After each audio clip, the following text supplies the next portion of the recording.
"We thought of food most of the time," wrote Shackleton of his southern sledging journey in 1908-09. Admiral Richard Byrd considered that nowhere in literature has food been so rapturously beatified as in Shackleton's praise of the ever-thinning hoosh that sustained him and his party on their starvation dash to within 97 miles of the pole. Byrd was right. Have a look. Shackleton's pages of his published journal about food and dreams of food are exuberant indeed. Hunger propelled them. "Our food lies ahead," wrote Shackleton, "and death stalks us from behind." The proximity of the pole, the glory of the mountains were as nothing to the next meal, or a vividly imagined meal. Shackleton was forced to reflect upon the danger extreme hunger had for civilisation, for he discovered that no barrier of law and order would have been allowed to stand between us and any food that had been available. And they could not joke about food. They could see nothing funny about it, not even their most fanciful dinner dreams or their arguments about culinary delicacies. It was a subject that demanded due reverence and complete seriousness. There was no smiling to yourself or others about food. Food in Antarctica, as everywhere, could transcend national rivalries. When the United States expedition led by Finn Roney arrived at Stonington Island on the Antarctic Peninsula in 1946, they found, to their surprise, a secret British expedition already ensconced just a few hundred yards away. The British were there to keep an eye on the Argentines. And the Americans were very put out to find them there, so near their old base. The American flag was raised, a British complaint was made, relations became cold and terse, and Commander Roney forbade fraternisation. But the British afternoon teas and scones proved irresistible to the Americans. Men would announce that they were just going out to check the ice. They may even have said at the door, "I'm just going outside, I may be some time." And they would head down towards the harbour, and when out of sight, double back over the hill for a bit of old world civilisation and crumpets. Well, so far in our quest to discern the character of Antarctic civilisation, we've meditated on the humbling effects of living with an awesome, overwhelming nature. We've acknowledged the distinctive character of Antarctic space and time and the peculiar rhythms of the Antarctic year.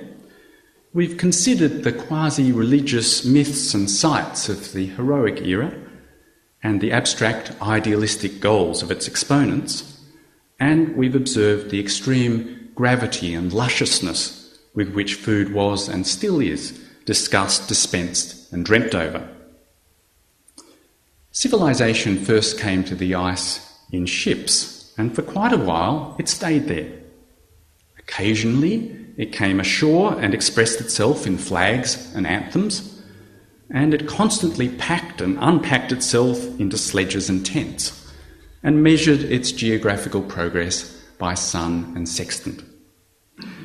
Antarctic civilization found some enduring presence in lonely huts warmed with blubber and books.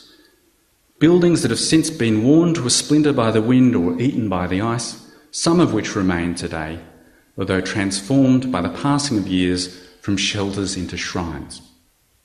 No longer are people allowed to move things in the huts or to sleep in them. The flow of time through the buildings has been stopped and their heroic moment fixed.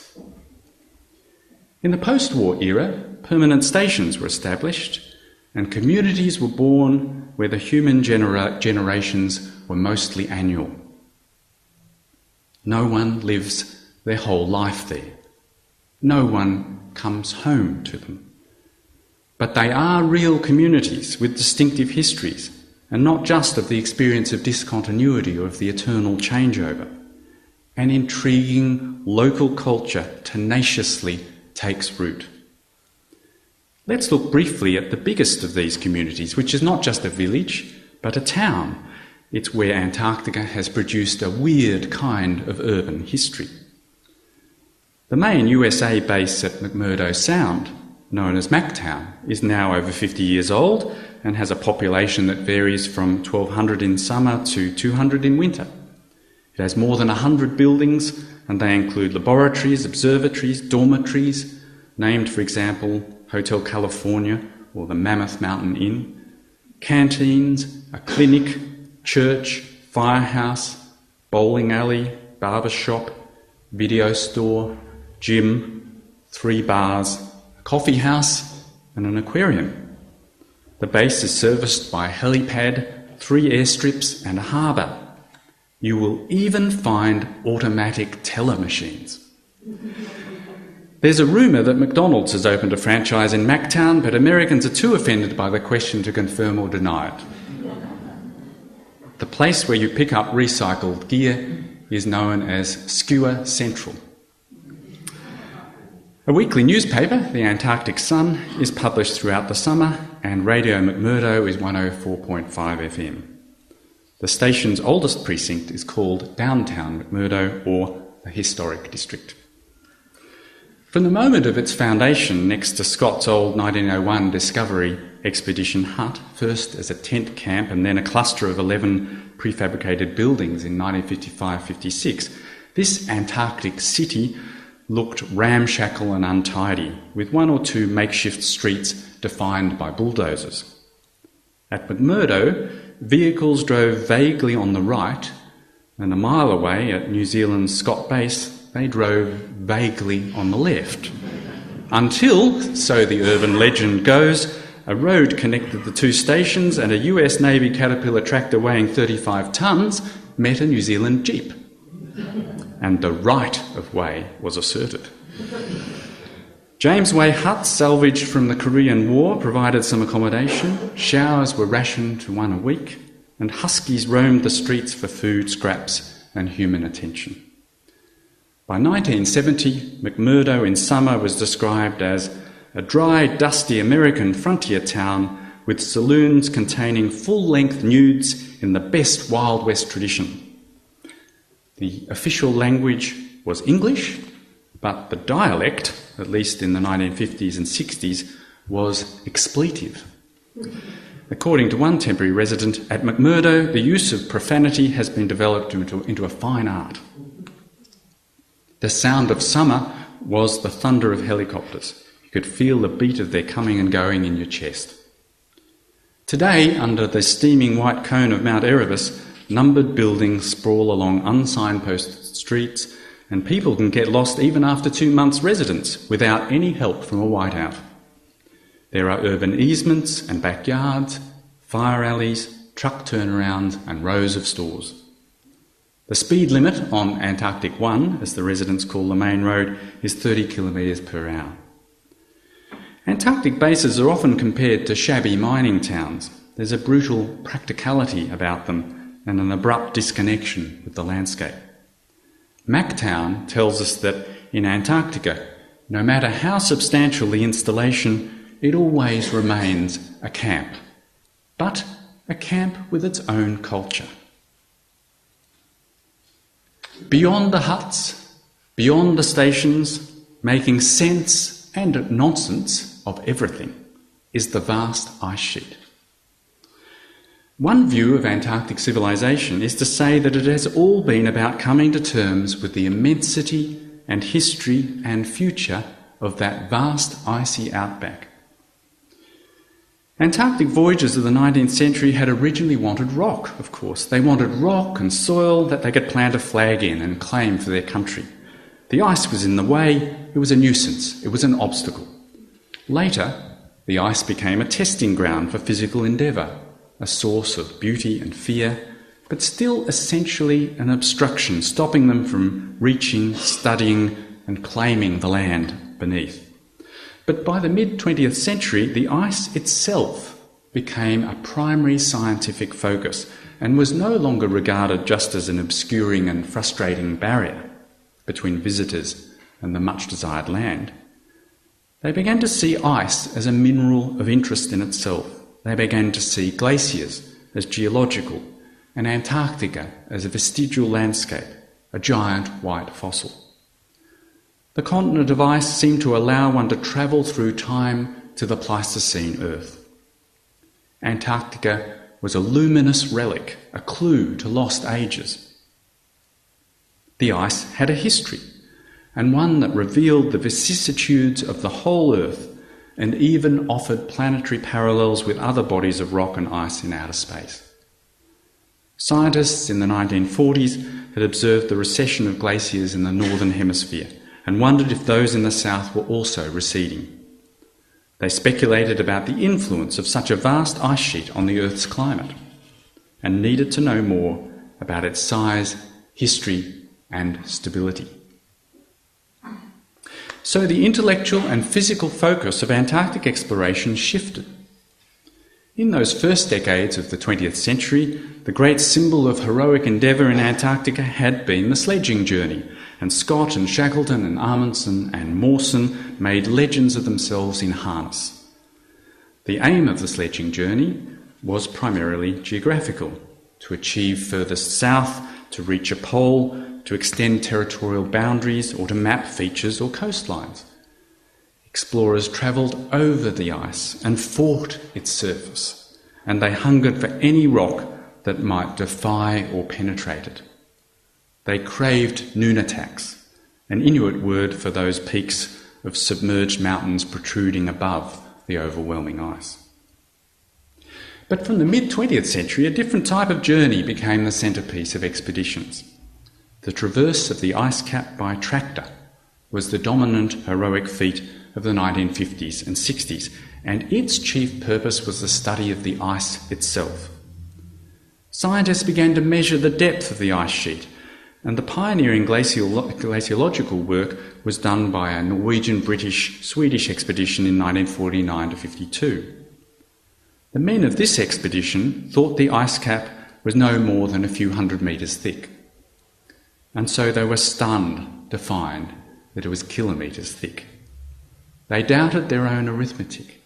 They checked and rechecked their measurements in disbelief.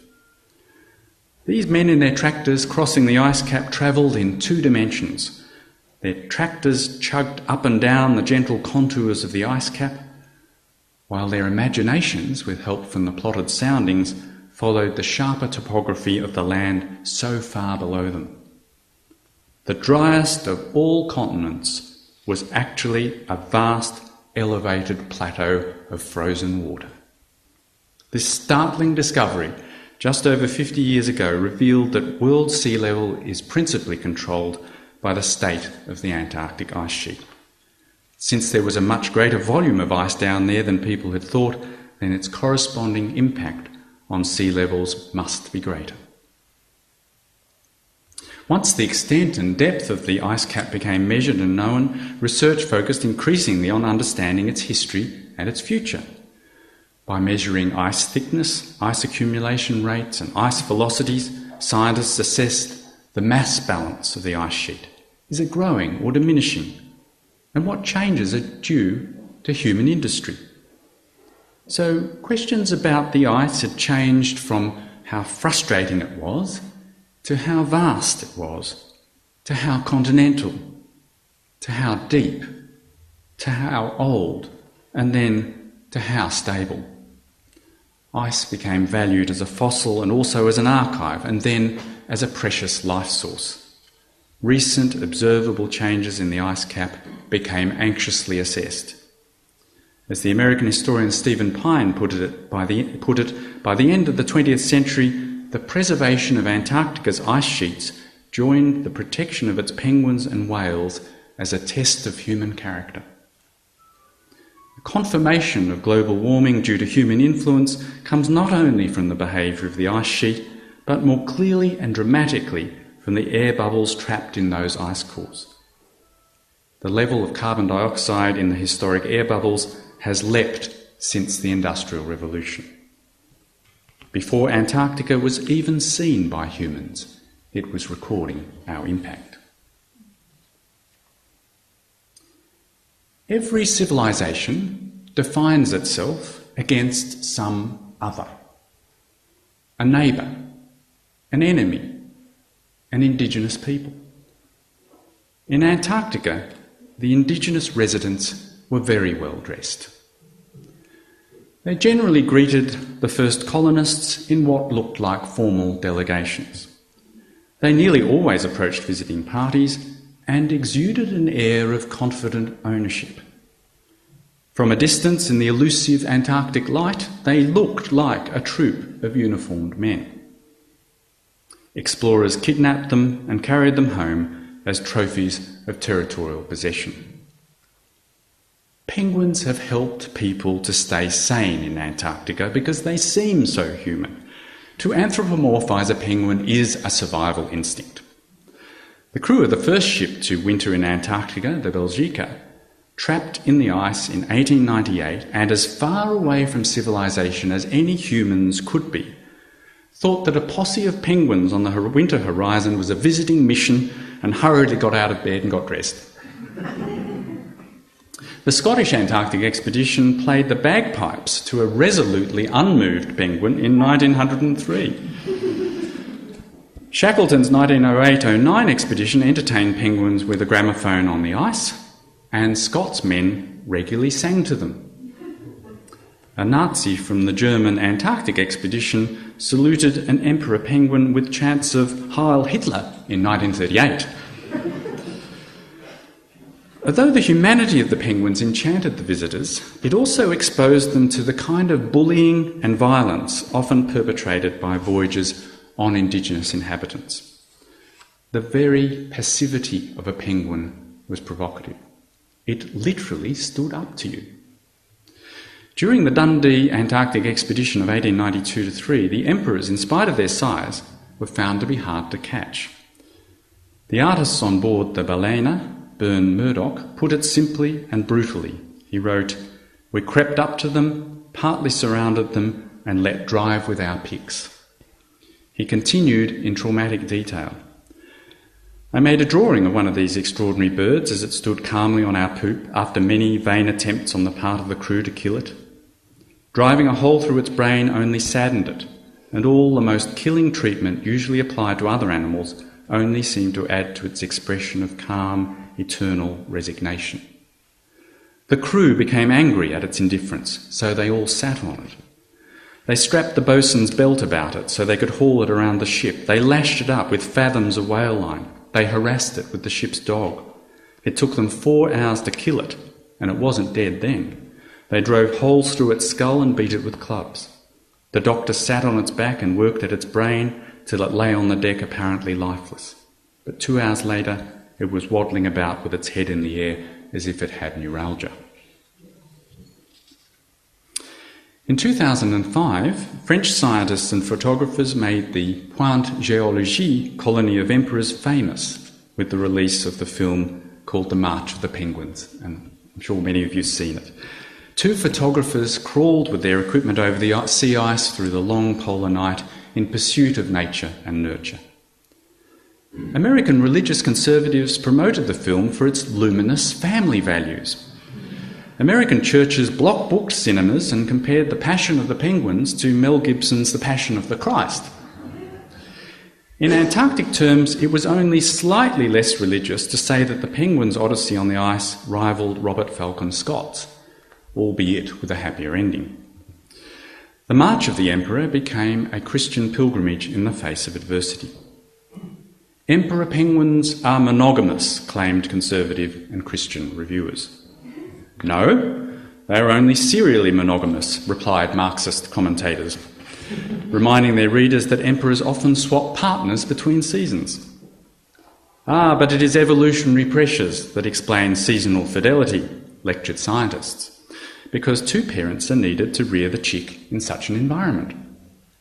And emperors often switch partners at the beginning of a new year on the ice because there is such a brief window for breeding and so little time to search for last year's mate. But they do at least search, others pointed out. And in winter they seek voice recognition with their partner and chick and thus maintain the family. This is just the selfish gene at work, replied biologists, because only scrupulous discrimination of your own kin will perpetuate your genes. Perhaps we're in danger of literally seeing family values in black and white. The physical complexity and moral simplicity of the emperor's life cycle, declared religious zealots, was proof of intelligent design. These reviewers warned audiences that the film does have a scene of penguins mating and includes a few lines that allude to evolution. And they criticised the narration for falsely alleging that the emperors had been there for millions of years. But they praised the film for its elucidation of love, fidelity and sacrifice. People debated the meaning of love in a penguin's life and a human's. Is it really love if the characters have different sexual partners every year? Human fathers worried about what the male emperor's domestic commitment would mean for life in their own homes.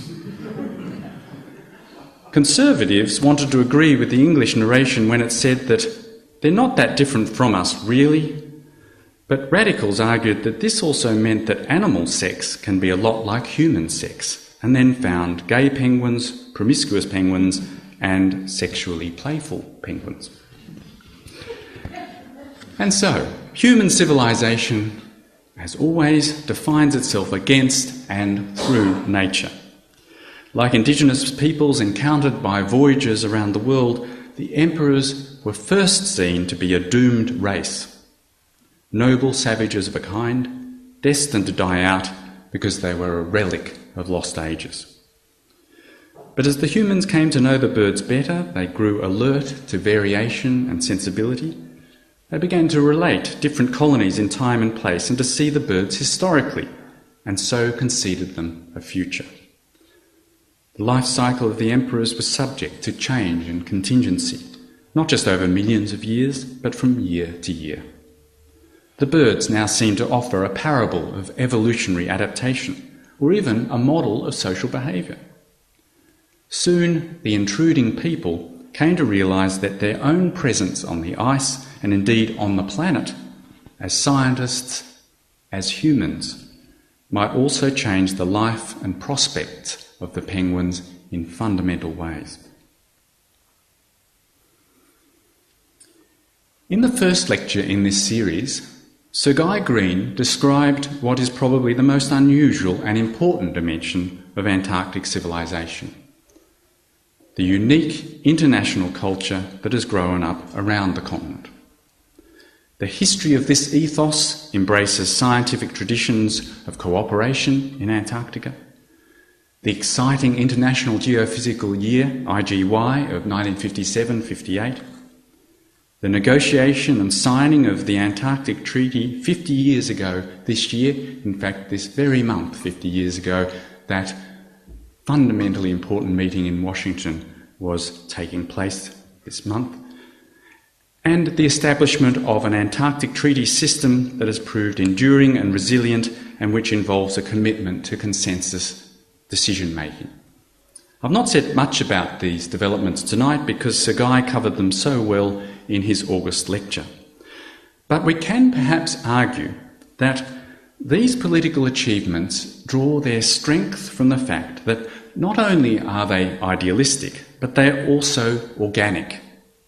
That is, they have grown from instincts and inclinations deep within the history of Antarctic civilization, from humility in the face of truly wild nature, from the romantic idealism of the heroic era, from Antarctica's constant revelation of a common humanity, from the sheer excitement and significance of the science, from the need to avoid open division and to seek consensus in isolated communities. Ideas and idealism keep drawing people south and sustaining them there.